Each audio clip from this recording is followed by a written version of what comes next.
बिनविरोध सगळे निवडून आले आणि इतरांनी सगळ्यांनी बहिष्कारही मतदानावर टाकला। काय एक मिनिट विरोध निवड झाली, इतरांनी बहिष्कार टाकला आणि तुमचे लोक बिनविरोध निवडून आले, काय सांगा? भारतीय जनता पार्टी आणि एनसीपी म्हणजे राष्ट्रवादी काँग्रेस अजितदादा गट आमचं अध्यक्ष आणि उपाध्यक्षाच्या वेळेस त्यांच्याबरोबर आणि अपक्षांच्या बरोबर सगळं आम्ही मॅजिक फिगर अक्वायर केली होती आणि त्यामुळे आमचे त्यावेळेसही बिनविरोध निवडून आले होते। आणि आताही आम्ही सभापतीसाठी चारही सभापतींसाठी आमचं एनसीपीचा एक सभापती आणि भारतीय जनता पार्टीचे 3 सभापती असं आमचं ठरलं होतं आणि त्या ठरलेल्याप्रमाणे आमचा आकडा हा आमच्याकडे होता आणि आम्हाला ना शिवसेनेने कॉन्टॅक्ट केला ना आम्ही त्यांना कॉन्टॅक्ट केलं। त्याच्यामुळे आम्ही आमचे 4ही उमेदवार उभे केले, पण मला माहित नाही शिवसेनेने त्यांचे कुठलेही उमेदवार उभे केले नाही।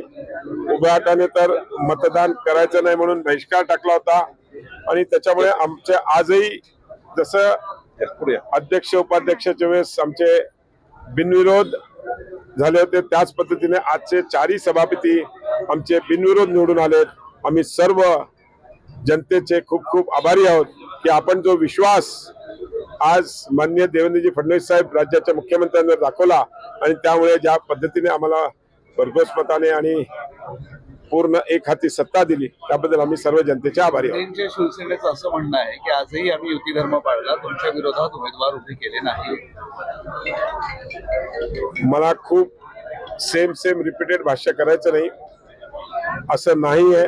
त्यांनी सगळे त्यांचे प्रयत्न करून बघितले, एनसीपीला बोलून बघितलं, आमच्याकडे जे अपक्ष आमच्याकडे त्यांनाही बोलून बघितलं, पण एक विश्वास जो राज्याचे मुख्यमंत्री देवेंद्र फडणवीस साहेबांवर आहे त्याच्यावर विश्वास ठेवून अपक्ष आणि एनसीपी त्यांच्याबरोबर गेली नाही आणि त्यांना माहिती होतं की त्यांचा मॅजिक फिगर त्यांच्याकडून येऊ शकत नाही आणि तो ऑलरेडी आमच्याकडे होता, त्यामुळे त्यांनी कुठल्याही प्रकारचा आमच्या विरुद्ध लढले नाही। भाजपचं हे मास्टर स्ट्रोक म्हणायचं की दोन्ही शिवसेना त्यांच्यात गुंतलेल्या राहिल्या, त्याही शिवसेना इकडे त्यांनाही हालचाल करता आली नाही, त्यांचे 2 सदस्य तुमच्या असं नाही। मी आपल्याला मागच्या वेळेसही सांगितलं होतं शिवसेनेमध्ये आपसामध्ये सत्ता कोणाची यावरती एकमत होत नव्हतं, नावावर एकमत होत नव्हतं आणि म्हणून ते एकत्र येऊ शकले नाही।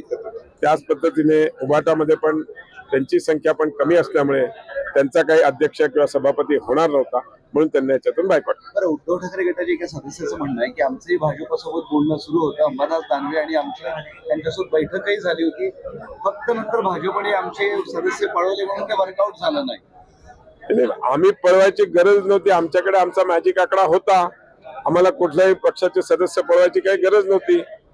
आज उभाटाचे सदस्य त्यांच्याकडेच आहेत, त्यांची काल परवा मीटिंगही झाली, अन्य अध्यक्षांनी त्यांची मीटिंगही घेतली, पण त्यांच्या हे लक्षात आलं की आपले सदस्य इकडे तिकडे जाऊ नये म्हणून त्यांनी मतदानावर बहिष्कार टाकला। दानवेंसोबत काही बैठक झाली होती या संदर्भात? नाही, माझी काहीही बैठक दानवे साहेबांबरोबर झाली नाही आणि कुठलीही चर्चा आमची दोघांची या विषयावर झालेली नाही। आजही त्यांचे काही सदस्य तुम्ही 8 सदस्य तुमच्याच एका सहकार्याच्या घरी ठेवले होते असंही आरोप?